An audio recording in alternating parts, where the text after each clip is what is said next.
Hello guys, তোমরা সবাই কেমন আছো? আশা করি অনেক অনেক ভালো আছো আর আমি খুব ভালো আছি।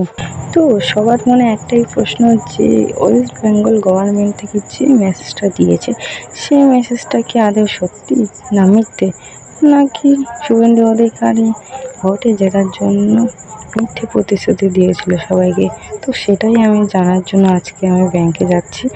তার আগে আমাকে আমার মায়ের ব্যাংকের বই নিতে হবে, কারণ আমার তো এখনো 25 বছর হয়নি গাইস।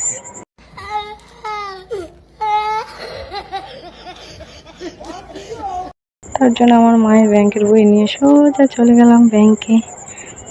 তারপর ব্যাংকে গিয়ে চেক করবো, সরি চেক করবো না, কারণ তোমরা তো মুখের কথা বিশ্বাস করবে না। তার জন্য আমি করব আপডেট।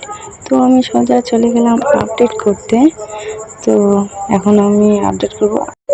আর দেখতেই পাচ্ছ গাইস, ব্যাংকে কত পরিমাণের ভিড়।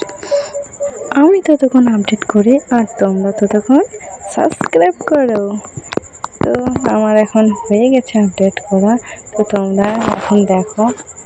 তো তোমরা দেখতেই পাচ্ছ আমার মায়ের 3000 টাকা ঢুকেছে আর শুভেন্দু অধিকারী কোথা দিয়ে কোথা রেখেছে গাইস।